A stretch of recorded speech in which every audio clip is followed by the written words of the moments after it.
Buenas tardes, mi nombre es Patricia Leitón, trabajo para la sección de Economía y tenemos con nosotros a don Noy Acosta, viceministro de Hacienda, para aclarar dudas sobre la aplicación del impuesto al valor agregado que empieza el próximo 1 de julio y los cambios que hay también en el impuesto sobre la renta. Buenas tardes, don Noy.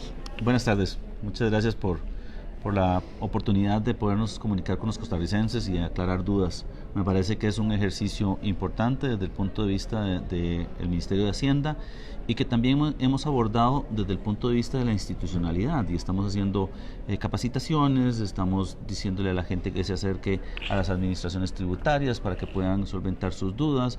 Vamos a estar programando charlas todos los días en las diferentes administraciones para que puedan preguntar. Perfecto, sí, precisamente la idea de este chat es que poder recibir consultas del público. Ya como medio de comunicación hemos recibido bastantes de las informaciones que hemos ido publicando y entonces voy a empezar con algunas de esas. Hay bastantes dudas en el tema de alquileres. Entonces, acá tengo una duda de un lector que me dice que si se escogiera la opción, ¿verdad?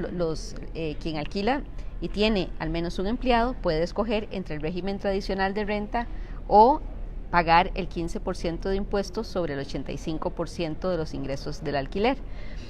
Este lector lo que consulta es que si se escogiera la opción del 15%, no tienen que presentar declaración de renta porque no tienen que demostrar ningún gasto, ¿verdad? Pero entonces, ¿cómo hacen para pagar el tributo si no tienen que presentar declaración? No, lo que no tienen que hacer es demostrar los gastos, porque está asumiendo una renta presuntiva. En ese sentido siempre va a tener que tener una declaración y en el Ministerio de Hacienda estamos elaborando los formularios que van a estar disponibles en la página del Ministerio para que ellos puedan hacer la autodeclaración y la liquidación del impuesto. Okay, entonces sí tendrían que presentar la declaración. Sí hay una declaración, lo que no tienen que demostrar son los gastos para efectos de las deducciones. Pero entonces sería como una declaración muy sencilla para ellos. ¿O? Muy sencilla, nada más tendría que poner el alquiler y la renta que está asumiendo y autoliquida. Sería el 15%, el 85%, como usted decía. Está bien. La declaración de renta, en el caso del nuevo capítulo de ganancias y pérdidas del capital y rentas del capital, ¿se mantiene como tal o va a haber una nueva declaración específica para ese capítulo? Va a haber una nueva declaración para ese capítulo. Hay que entender algo que es importante. Ganancias de capital no hay para las empresas, entonces ellas hacen su declaración normal de renta. En el caso particular de aquellas empresas que van a declarar ganancias de capital, estaríamos haciendo un formulario para que puedan presentar esa declaración y hacer la autoliquidación. Está bien. Aquí consulta otro lector, dice, si soy asalariado y tengo una casa de alquiler sobre la cual pago una hipoteca, entonces esa hipoteca es un gasto deducible y ese gasto deducible puede ser mayor del 15%, pero si él no tiene empleado, tiene que escoger la opción del 15% sobre el 85%, pese a que lo que está pagando por la hipoteca es más que eso. Sí, pero es que hay que aclarar algo. La cuota que se paga por la hipoteca está compuesta de amortizaciones y de intereses. Lo que es deducible son los intereses. Entonces habría que ver cómo está compuesta esa cuota para poder determinar si efectivamente es mayor al 15% o no. Y en ese sentido, para eso funciona precisamente el formulario que vamos a estar haciendo para esa declaración. Está bien, pero en todo caso no podría acogerse sin el empleado. Sí, o sea, el empleado es un requisito para poder hacer la deducción de los gastos. Sí, entonces aunque tenga más de 15%, si no tiene empleado no puede acogerse. No puede acogerse a la renta presuntiva. Vamos a ver, aquí tenemos una consulta en el chat, dice, ¿cualquier contribuyente físico puede utilizar gastos presuntivos del 15%? Tenía otras consultas también de otros lectores que decía que si esto del 15 aplica tanto para personas físicas como para personas jurídicas. Sí, tal vez aquí hay un tema que es importante de ver. Este es un impuesto nuevo, para decirlo de alguna manera. Nosotros no cobrábamos una renta por las ganancias de capital. Entonces, tanto personas físicas como personas jurídicas van a tener que hacer esa declaración a partir de ahora. Pero en el caso de alquileres, digamos, si el propietario es una persona física o es una persona jurídica, igual rige la norma del empleado o si igual no tiene empleado, ¿verdad? Es para los dos. Porque hay personas también que tienen las casas de alquiler en sociedades o en, ¿verdad?, otras figuras, que no es persona física, pero rige igualmente la aplicación igual, ¿verdad? Sí, efectivamente. Hay una mosquilla ahí que nos anda molestando. Bien, aquí pregunta otro lector, dice, una persona que es pensionada alquila un apartamento en 480,000 colones. Si solo recibe pensión y ese ingreso, ¿cómo debe de tributar? Debe de tributar, depende del monto de la pensión, porque está en función del monto un tramo exento, pero en relación con el alquiler tiene que tributar de la forma en la cual estamos estructurándolo ahora. Va a tener que acogerse a una renta presuntiva o eventualmente hacer la declaración dependiendo si tiene un empleado para darle mantenimiento a esa casa de alquiler. Es decir, el hecho que sea pensionado y que tenga solo esa, digamos, la pensión y ese otro ingreso por alquiler, no aplica ninguna regla especial, o sea, tributa igual que cualquier otra persona, es lo que le entiendo. Exactamente. Ajá, ok. Si hay una persona que, por ejemplo, recibe un alquiler por 250,000 colones y solo recibe ese ingreso, como hay tramos exentos y esa persona sería persona física con actividad lucrativa, la duda es si por tener ese ingreso del alquiler, si solo tiene ese ingreso, si podría aplicar el tramo exento para personas físicas con actividad lucrativa. Es que tal vez lo que tenemos que entender aquí es que hay una separación entre lo que es una actividad y si está afecta a esa renta, entonces sí tendrías que hacer una declaración y tendrías que digamos, si fuera tu actividad normal. El tema es que a partir de ahora estamos creando un nuevo impuesto y ese impuesto es sobre las rentas de capital. Y en ese sentido, ese impuesto va a tener que hacer la declaración siempre, no tiene un tramo exento. Eso es el tema que es importante de señalar. Digamos, si es asalariado, sí tiene tramo exento, si es pensionado también. Porque son impuestos diferentes. El impuesto del salario es un impuesto único y definitivo y ahí se tiene un tramo exento. En el caso de personas físicas con actividad lucrativa, que en términos generales son profesionales liberales, ¿verdad?, la mayor parte de ellos, también tienen un tramo exento. Pero en el caso de quienes tienen rentas del capital, van a tener que tributar en función de esas rentas sin un tramo exento. Sin tramo exento. Está bien. Eso es interesante la aclaración. Las personas que, digamos, un propietario que alquila una vivienda en menos de 669,300, que no tiene que pagar IVA, ¿tiene que presentar siempre la declaración del IVA o no? Otra vez, perdón. Si, digamos, hay una persona que alquila una vivienda y el monto del alquiler es menos de 669,300, entonces no tendría que pagar IVA, es menos que 1,5 salarios base. Pero la duda es si aunque no tenga que pagar el IVA, si presenta la declaración. Claro que tiene que presentar la declaración. Pasan dos cosas aquí. El primer tema es que el impuesto al valor agregado es un impuesto al consumo. Lo paga el consumidor final. En este caso, ese propietario que está arrendando tiene que cobrarlo, no tiene que pagarlo. Él lo paga sobre las cosas que él compra para darle mantenimiento a esa propiedad. En ese sentido, él no podría cobrarlo, pero tendría que soportar todos los IVA que esté pagando para efectos de la casa. Por ejemplo, si tiene que comprar pinturas, si tiene que comprar, no sé, no se me ocurre en este momento, hacer reparaciones, si tiene que... tuberías. Exacto, todas esas cosas pagan IVA y él no va a poder trasladárselo al inquilino. En ese sentido, él va a tener que hacer siempre su declaración de impuesto al valor agregado porque la exoneración es para el inquilino y no para él. Está bien. Pero el inquilino es el que paga el IVA. Exactamente. Pero el que presenta la declaración es el propietario. Es el propietario, efectivamente. Porque él es el responsable de trasladarlo. Exactamente. Él lo que es, para decirlo de alguna manera, un recaudador de ese impuesto al valor agregado, deduce lo que él soportó de impuesto al valor agregado y la diferencia se la entrega al Ministerio de Hacienda. Vamos a tomar aquí algunas de las consultas que nos están llegando.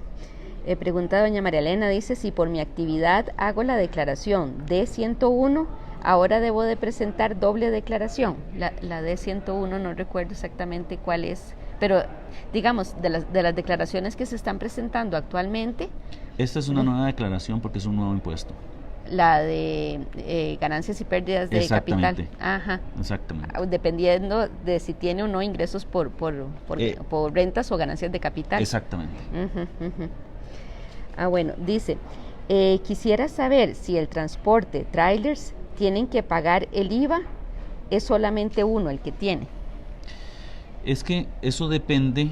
El servicio, supongo yo, debe ser. Otra vez, si él tiene un tráiler que realiza transporte, si lo contrata un exportador, no tiene que cobrarle impuesto al valor agregado porque las exportaciones están exoneradas.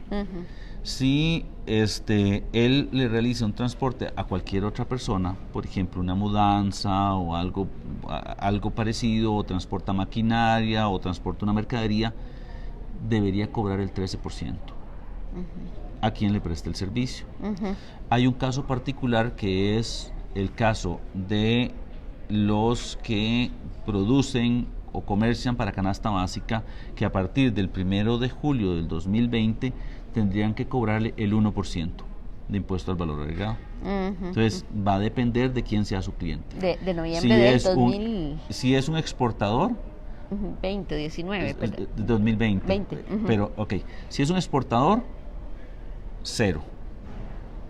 Si es un productor de canasta básica, o sea, alguien que está en la cadena de canasta básica, le tiene que cobrar un 1%, pero a partir del 1 de julio del 2020. Y si es cualquier persona, usted o yo, nos va a cobrar el 13% a partir del 1 de julio del 2019.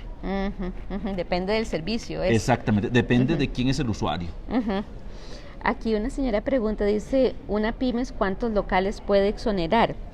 No sé si se está refiriendo a que si una pymes alquila un local y la mensualidad es menos de 1,5%, 1,5 salarios base, no paga IVA. Supongo que la pregunta es si tiene varios locales, entonces no paga IVA si tiene varios.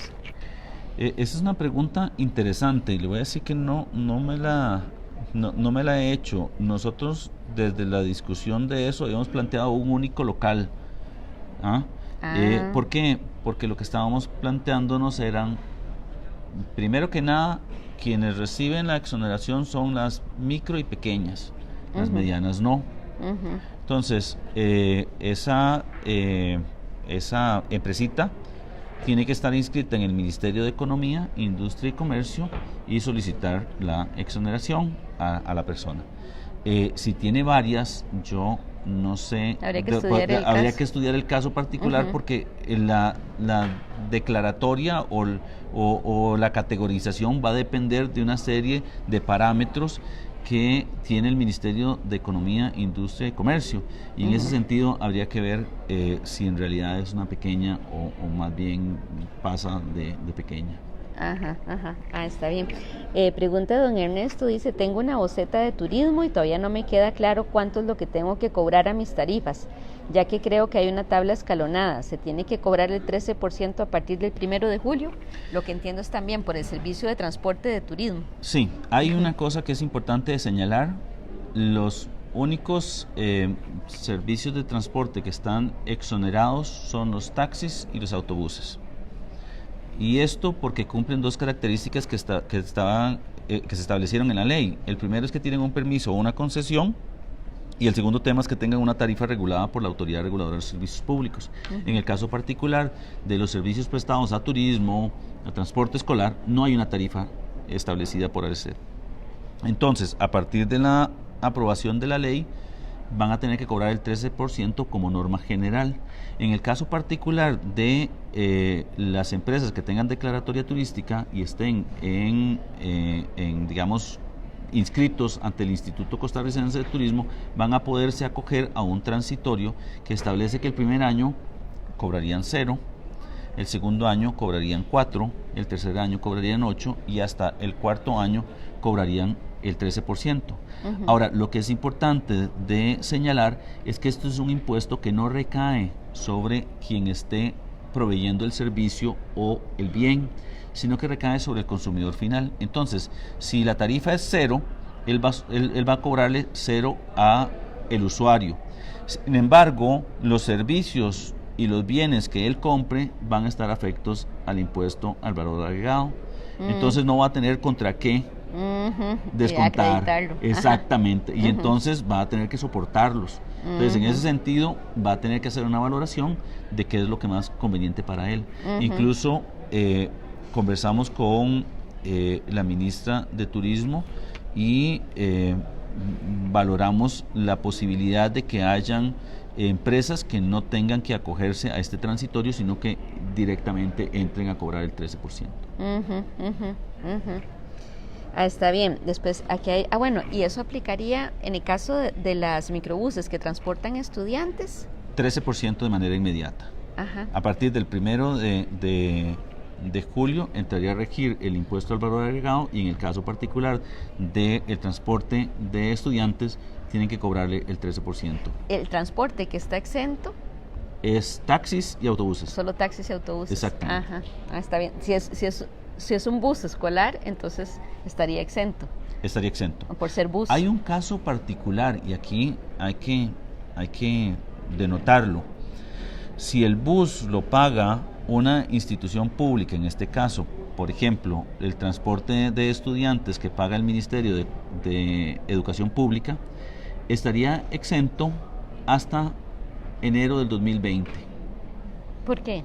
Porque la ley establecía que las instituciones públicas iban a tener que pagar impuesto al valor agregado. Pero el presupuesto que se estableció en el 2019, la ley fue aprobada en el 2018 y ya el presupuesto estaba aprobado en el 2019, no incorporaba ese elemento. Eso significa un gasto adicional que no deberíamos cargarlo hasta que estuviese presupuestado. En este sentido, como estamos en la construcción del presupuesto de este año, ya ellos tienen que incorporar ese 13% dentro de sus gastos.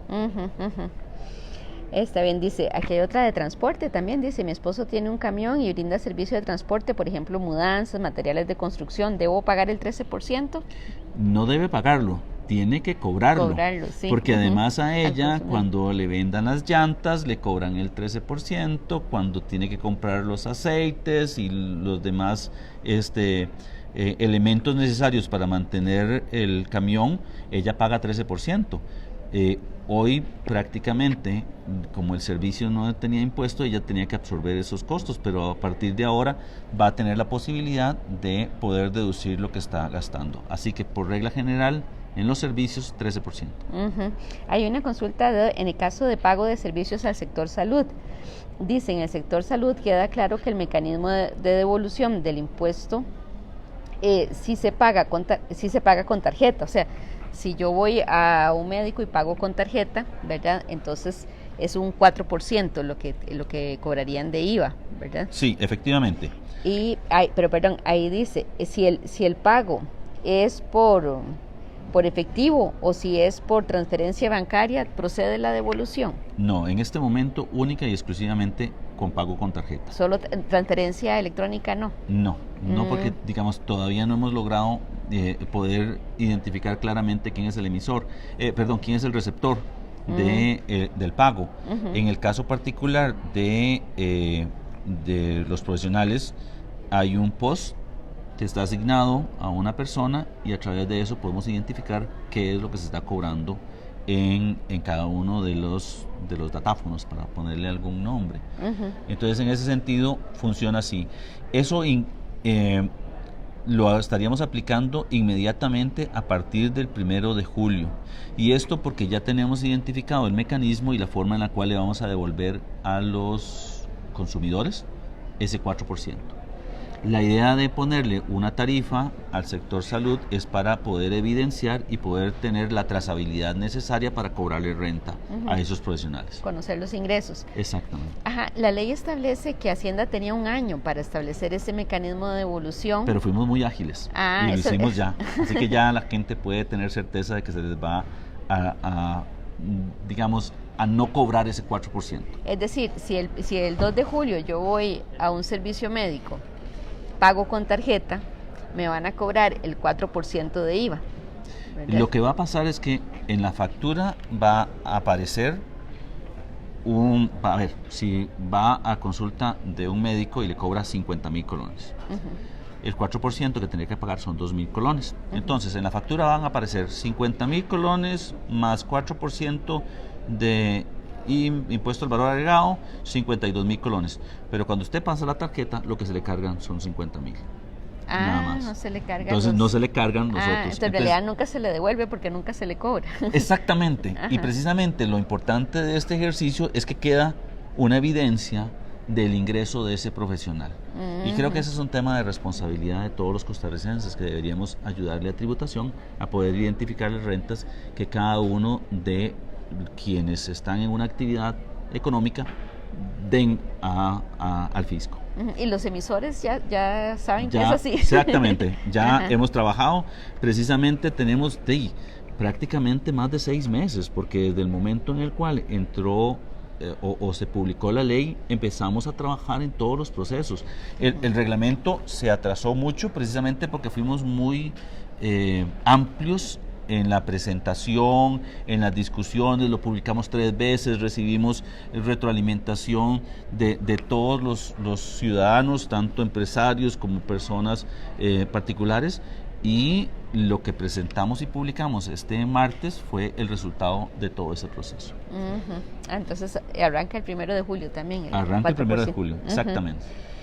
Hay dudas también en la parte de los pagos que se hagan con tarjeta en el exterior. Aquí Gina Arias pregunta, dice, si estoy fuera del país y hago compras con tarjeta de crédito, ¿el banco me va a cobrar el IVA a la tarjeta? No. Aquí hay 2 temas importantes de señalar. Lo que estamos tratando de,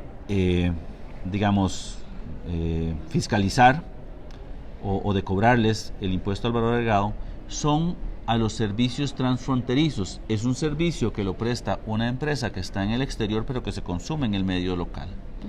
Y en ese sentido lo que estamos diciendo es que si el impuesto al valor agregado es un impuesto al consumo y tiene territorialidad, o sea, es para lo que se consume en Costa Rica, este servicio debería pagarlo.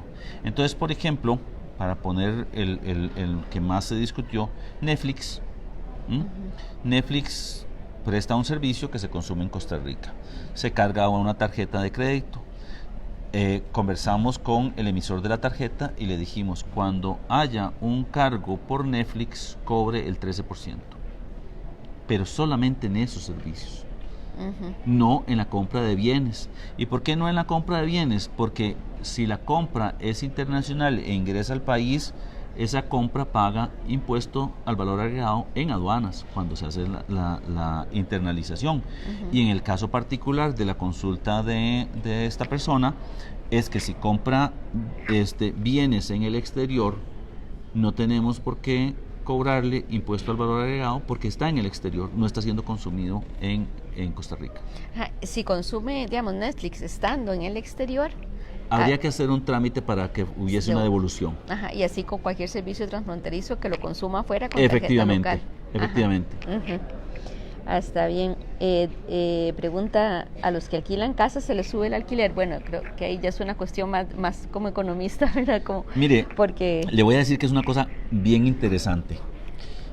Solamente el 1% de los hogares tiene alquileres por encima de 669,000 colones. Eso quiere decir que solo el 1% se le va a subir la mensualidad. Y ese es un tema importante de ver. Me parece que el tramo exento es muy amplio y solamente una persona que alquile una propiedad en 700,000 colones va a haber incrementado esa renta en ese 13%. Ujú, ujú. Y ahí depende de que la negociación, supongo yo, ¿verdad? Entre inquilino y propietario, porque el propietario puede decidir ajustar el precio, o sea, simplemente paga el inquilino el 13%, pero también podría decidir ajustar el precio si siente que no se le va a alquilar. Creo que hay dos temas ahí que son importantes. El primero es que va a depender de la elasticidad precio que tenga. O sea, depende qué tan deseable es la propiedad, depende qué tanto dentro del valor de mercado esté y si la persona tiene otras opciones que podría estarse moviendo. Entonces, me parece, por regla general tiene que cobrarse el 13%, pero ya la negociación sobre el precio quedaría entre las partes. Acá doña Yendi pregunta, dice, un notario contratado por empresa privada bajo régimen de salario tiene que facturar y cobrar IVA en todas las escrituras, aún y bajo el régimen de salario. No, la relación de dependencia, o sea, un tema de empleados no pagan IVA por ese servicio que prestan, porque están en planilla y ya no tiene la connotación de un servicio. Acá pregunta Adrián, dice, a un salón de belleza que debe cobrar el IVA el 13%, pero en sus compras viene el 13%, ¿debe presentar la declaración por el 13% de compra y de venta? Efectivamente, el ejercicio es esa persona de ese salón de belleza va a tener las facturas y va a tener el monto del servicio prestado y el 13%. Suma todos los 13% y le da un monto. Después suma en sus gastos, va a tener facturas con 13%. Entonces suma todos esos 13% que pagó. A lo que cobró le resta lo que pagó y la diferencia se la pasa a tributación. Cada mes vamos a hacer eso. Entonces vamos a guardar todas las facturas emitidas en ese mes y todos los gastos realizados en ese mes. El 15 del mes siguiente vamos a presentar la declaración y le vamos a entregar a Hacienda la diferencia entre lo que recaudé de impuesto al valor agregado y lo que gasté de valor agregado para prestar ese servicio. A ver, es un tema interesante. La primera declaración de impuesto al valor agregado se va a presentar el 15 de agosto. Porque vamos a arrancar. ¿Y los formularios estarían listos antes del 1 de julio. Nosotros estamos calculando que sea a más tardar entre el 20 y el 25 de junio. Los nuevos Sí, los nuevos formularios. Está bien. Aquí pregunta doña Claudia Rivas, dice, en el caso de una agencia de viajes que venda servicios de hoteles, el disfrute, o sea, el consumo, si el consumo es en otro país, no aplica el IVA. Digamos, yo le entiendo que la agencia, ¿verdad?, vende aquí, le vende un paquete para un hotel que va a ir a consumir en otro país. Pero es que aquí, y eso tenemos que empezar un poco a entender cuál es la dinámica. Me imagino que ella, dentro de las cosas que debe hacer, es saber cuánto es lo que ella aporta o crece. Habría que ver el caso particular de la agencia de viajes, cómo le cobra. Porque al venderle el paquete, me imagino que ella tuvo gastos que va a tener que deducir. Entonces, ella va a venderle a usted un paquete que está compuesto de un hotel que ella ya pagó o que ella ya debe haber hecho una reservación. Entonces, todos esos gastos los va a deducir de lo que le está cobrando a la persona. Y hay como dos servicios ahí, siento yo, ¿verdad? Uno que es propiamente el de la agencia, de darme el servicio de buscarme el hotel y todo eso, sería sobre esa parte que tiene que pagar el 13. Es que, digamos, conceptualmente eso es lo que ocurre cuando usted tiene un impuesto al valor agregado, porque todos los costos usted los integra en el precio, para decirlo de alguna manera. Y en ese sentido, el precio que usted cobra, más el IVA, lo que va a reflejar es la diferencia entre lo que me costó darte el servicio y lo que yo te cobré. Y entonces ahí es donde yo voy a tener, digamos, el potencial más fuerte del impuesto al valor agregado, y es que me identifique cuánto gana usted. en ese proceso. Ajá, pero ahí, digamos, yo veo que ella tiene razón en la parte de que el hotel está en el exterior. Digamos, yo le vendo a usted un paquete y le digo, bueno, este paquete le salen 100, ¿verdad? Es el que yo, por el hotel que yo le conseguí. Ahí le estoy incluyendo la comisión, digamos, de la agencia de viajes por haberle conseguido el hotel y el costo del hotel mismo. Pero el hotel se va a consumir afuera. Entonces yo no le debería cobrar el IVA, sobre todo porque el hotel se consuma afuera, sino solo por el servicio que yo le di acá. Es que, y por eso le decía que hay que ver el caso particular. En términos generales, usted me cobra el IVA por este celular. Yo no sé cómo llega usted al precio, porque puede tener una batería y eso tiene un costo. Y entonces, el precio que yo estoy viendo y el que estoy pagando es este. La forma en la que usted construye ese precio no, perdón para decirlo de alguna manera, no me afecta a mí. Yo lo que necesito saber es cuánto factura usted. Y en eso ella lleva razón. La pregunta es, ella va a pagar un IVA cuando haga la declaración y cuando haga uso del hotel. Y eso también lo va a poder deducir. Entonces, hay que sentarse a pensarlo. Y le voy a decir que no tengo una respuesta en este momento, pero sí me puedo comprometer a hacerle llegar a través suyo la respuesta. Ajá, sí, porque incluso es curioso, como es una ley nueva, ¿verdad? Con reglamentos nuevos, con resoluciones nuevas, creo que va a haber como un periodo, si se quiere, de prueba y error, en el sentido de que habrá casos muy puntuales, de que habrá que ir estudiando a ver, ¿verdad?, cómo argumentarlos, preguntas. Claro, no, y creo que eso también es un tema muy importante para efectos de la economía. Vamos a poder entender cómo se está construyendo la riqueza y de qué servicios están generándole riqueza al país y que no estábamos al tanto, para decirlo de alguna manera, porque como no tributaban, entonces yo no sabía qué era lo que estaban generando valor. Hay un tema importante de señalar. Cuando prevalecía el impuesto de ventas, por norma general estaba en los bienes y no en los servicios. Lo que pasa es que nuestra economía cambió. Hoy más del 70% de la actividad está relacionada con servicios.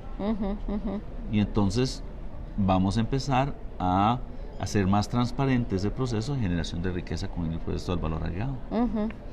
Aquí hay una deportiva, dice, ¿cómo va a funcionar?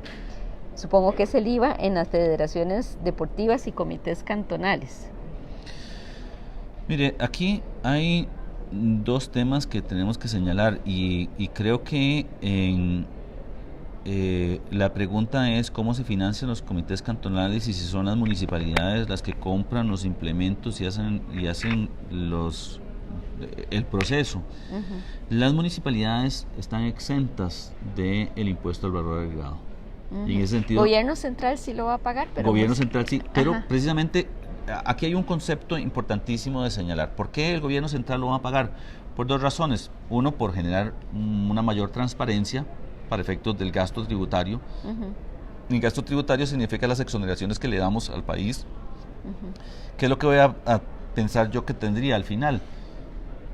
Más gasto, pero también más ingreso, porque se deberían netear por definición.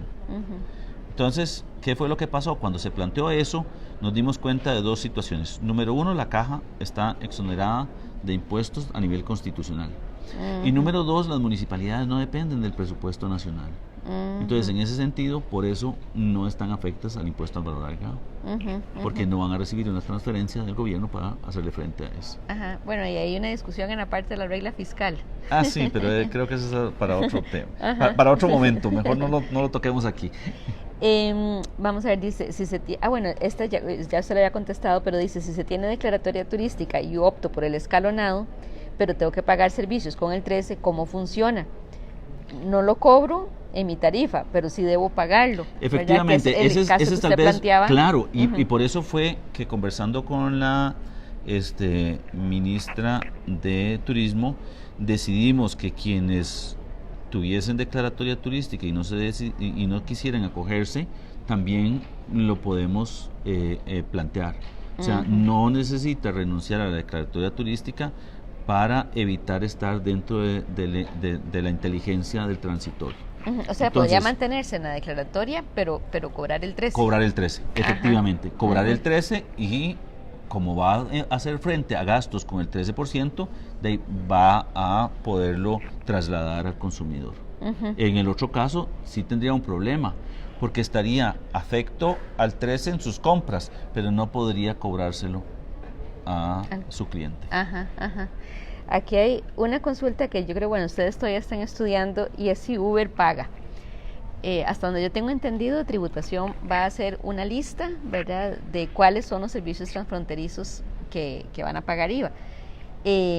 Supongo que tendrán ahí la discusión de Uber, sí. Pero bueno, aprovechemos para que le pueda Mire, contestar. es que nosotros tenemos que señalar dos cosas. La primera es que Uber es una plataforma de servicio y como tal eventualmente debería pagar impuesto al valor agregado porque está generando un valor. El problema es cuál es el servicio que presta perdón, cómo se da la segunda etapa del servicio que presta Uber, y es que un socio colaborador traslada a una persona. No tenemos claridad de cuál debe ser la regulación que se le aplique. Y en ese sentido, en este momento en la Asamblea Legislativa hay un proyecto de ley que trata de regularlo. Nosotros estamos a la espera de la decisión que tomen y también nos estamos dando el lapso de un mes posterior al 1 de julio para evaluar cuáles deberían estar sometidas a este impuesto al valor agregado en los servicios transfronterizos. Pero entonces la lista no la van a dar antes del 1 de julio. La idea que nosotros tenemos es tener claridad sobre cuáles servicios les vamos a cobrar o no. Y todavía no tenemos la lista. Lo que quiero decir yo es que dentro del reglamento que está ahí nos dimos un mes más para los efectos de emitir esa lista. Sí. Ok.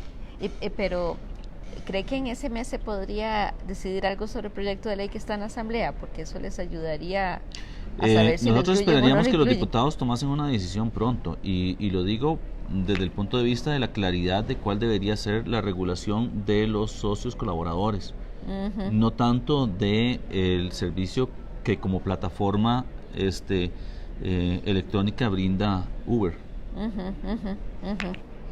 Ok, acá pregunta, dice, ¿un agente de bienes raíces pagaría el IVA? Sí, ¿verdad? Porque es sí, un claro, servicio. él gana una comisión, pero pagaría sobre la comisión que recibe. No sobre el valor de la propiedad que vende. Sí, ok. ¿Qué pasa con los insumos agrícolas? ¿A partir de qué fecha? Si sigue siendo el 1%. En el tema de los insumos agrícolas va a ser el 1% a partir del 1 de julio. Solo aquellos que están todavía en canasta básica, que se mantienen en canasta básica, mantendrían la exoneración. Ok. Aquí hay otra sobre alquiler. Dice, me interesa mucho saber si son dos casas, una en 175,000 y la otra en 135,000. ¿Pagaré IVA aún pagando un préstamo? Tal vez no le entendí. Es parecida a la que habíamos visto. La exoneración es al usuario. O sea, cada usuario, si son diferentes, va a tener derecho a esa exoneración. Sí, quizás es como la que habíamos visto en un inicio, porque hay dos impuestos sobre alquiler, IVA y renta, exactamente, ¿verdad? Exacto. Entonces, en IVA simplemente si es menos de 639,000 no va a pagar. No va a pagar. ¿Verdad? Pero si es renta, hay una duda de que si la casa tiene una hipoteca y estoy pagando los intereses de esa hipoteca, esos intereses son un gasto deducible. Sí, eso es un gasto deducible. Pero si no tiene empleado, no puede optar por la opción del régimen tradicional, claro, donde podría deducirlo. Exacto. Esa es tal vez la dificultad que tenemos hoy. Vamos a ver, dice, vivo desde hace 22 años fuera de Costa Rica y uso tarjeta del Banco Nacional. ¿Compras por internet cargarán el IVA a pesar de no comprar en Costa Rica? O sea, le entiendo que él vive fuera de Costa Rica, pero usa una tarjeta local. Si él compra por internet, ¿le van a cobrar o no el IVA? Y entiendo que está comprando afuera. Es un caso bastante difícil. Y le digo esto porque hay que estar renovando la tarjeta. Eso quiere decir que viene de vez en cuando aquí. Desde el punto de vista de los servicios, de los servicios transfronterizos, lo que va a ocurrir es que nosotros vamos a tener una lista y le vamos a decir a los bancos, necesitamos que cuando una persona haga uso de este servicio o pague este servicio, le retiene el 13%. Y en ese sentido, él tendría que hacer las gestiones para la devolución. Aunque esté comprando afuera. Aunque esté comprando afuera, porque precisamente el problema que tenemos es dónde ubicamos a la empresa emisora de esa deducción. A ver. Ese es la complicación desde el punto de vista práctico. Tal vez sería más práctico para él tener una tarjeta internacional Sí. y así no tiene que... Completamente, si él vive en otro país y se mantiene ahí la mayor parte del año, de que use una tarjeta local del país en donde está. Acá dice, ¿qué tipo de crédito fiscal pueden tener quienes realicen servicio de fletes de camión? Si es por llantas, combustible, repuestos. Efectivamente. Hoy, en el caso particular de los fletes que no cobran el 13%, los repuestos para los vehículos pagan el 13%. Los servicios de los talleres pagan el 13%. Ahora esos servicios que antes los metían dentro de su costo, van a poder deducir de lo que cobren. Más bien les sale mejor. Desde el punto de vista práctico, sí.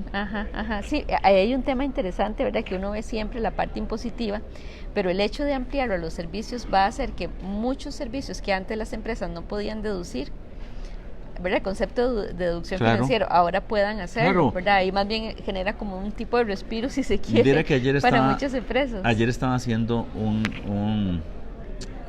algo similar a esto y ponía un ejemplo.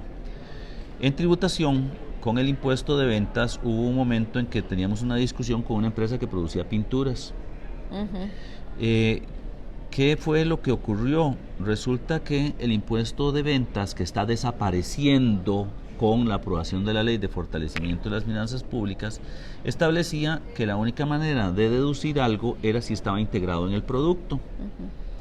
Resulta que esa empresa nos pidió deducir lo que estaba pagando por las latas, porque la pintura se vende en latas. Y entonces hubo una discusión muy grande y llegamos hasta los contenciosos y todo, porque todo en tributación llega hasta el final. Y ganamos.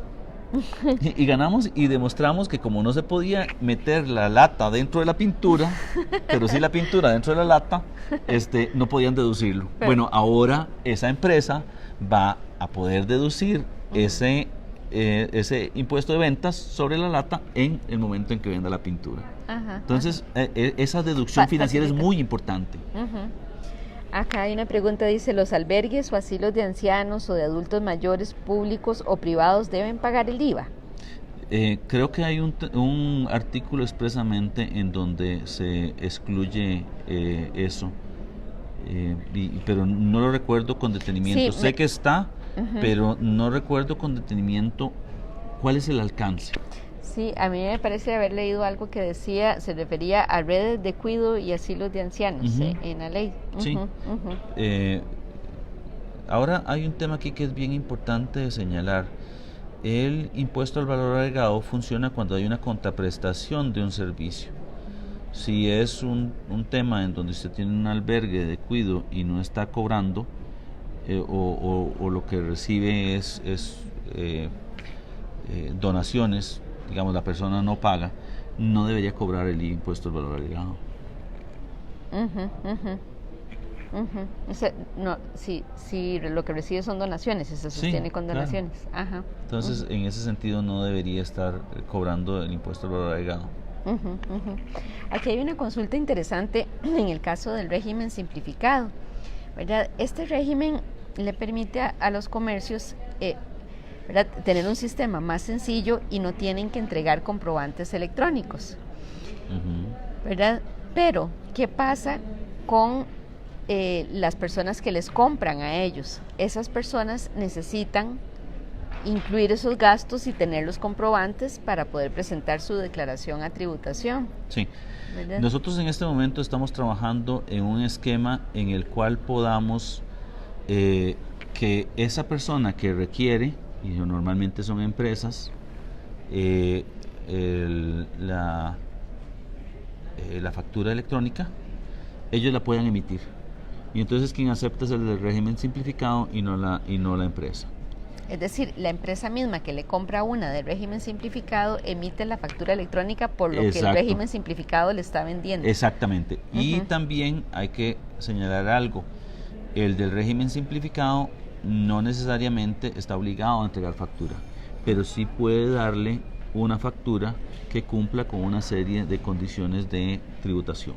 O sea, no es obligatorio, pero si la otra persona lo necesita, debería estar en capacidad de hacerlo. Y esa le sirve al del régimen tradicional que le está comprando, al del régimen simplificado, actualmente para poder deducir el gasto. Actualmente sí, y la idea, como le decía al principio, es avanzar hacia un esquema en donde esa empresa que requiere pueda generar una factura y quien le acepte sea el del régimen simplificado. Entonces ahí va a quedar evidenciado, número uno, la compra para efectos de quien necesita usarlo como gasto deducible. Y el segundo tema es que también va a quedar el del régimen simplificado con evidencia de la venta que hizo. Entonces tiene como dos opciones, o emitirle una factura en papel con los requerimientos que le pide. Actualmente. Y vamos a migrar hacia la posibilidad de que la empresa que le está comprando al del régimen simplificado sea la que emita una factura electrónica por la compra. Sí, y esa misma le sirve para respaldar ese gasto. Exactamente. Ok. Bueno, acá hay una pregunta que dice que si los salarios van a ser tocados por el IVA. No. Número uno, ya dijimos que los salarios que representan, digamos, el pago por su fuerza laboral no están afectos al impuesto al valor agregado. La ley de fortalecimiento sí toca los salarios, pero son aquellos de más de 2.103.000. Sí, creo que 2.103.000. Los nuevos dos tramos. Los nuevos dos tramos. Pero desde el punto de vista de la ley del impuesto al valor agregado, no. Aquí hay una pregunta, dice, si doy servicios profesionales pero no tengo datáfono, ¿cómo pago el IVA? Más bien cobrarlo sería, ¿verdad? ¿No puede hacerse por depósito o por transferencia? Hay una cosa aquí que es importante. El datáfono es una opción de pago. Y lo hacemos, digamos, con una característica de poder devolver en el caso de los servicios médicos, pero en nosotros no se ocupa. La persona lo que tiene que hacer es emitir sus facturas, sean electrónicas, que es un tema que normalmente los tenemos que hacer ahora, que es obligatorio, y va a hacer exactamente lo que dijimos, tanto para el pequeño empresario como para la gran empresa, coger durante el mes cuántas facturas hizo, cuántos IVAs cobró, durante el mes guardar las facturas de todos los gastos que tuvo y todos los IVAs que pagó, hacer la diferencia entre lo que recaudó y lo que pagó y entregarlo a través de una de una declaración que va a estar disponible en el Ministerio de Hacienda y hacerle el pago a tributación. No ocupa, digamos, en este momento tener datáfono. Lo que pasa es que la obligación de recibir pagos por medio electrónico se establece en una ley como una forma de generar trazabilidad. Lo que pasa es que no haya sanción. Lo que hace la ley de fortalecimiento de las finanzas públicas es crear una sanción de un salario base a quien no le acepte a usted los pagos por un medio electrónico. Bueno, creo que ya se nos terminó el tiempo y en todo caso estaremos revisando las consultas y a través de las informaciones trataremos también de ir consultando al Ministerio de Hacienda para poder ir respondiendo. Muchísimas gracias y gracias, don No, muy amable a usted. Creo que es una responsabilidad del Ministerio de Hacienda darle todas las aclaraciones y respuesta a todas las preguntas que tengan los costarricenses en relación con el impuesto al valor agregado, en particular y en general con la ley de fortalecimiento de las finanzas públicas. Así que cuando usted nos invite vamos a estar aquí. Muchas gracias.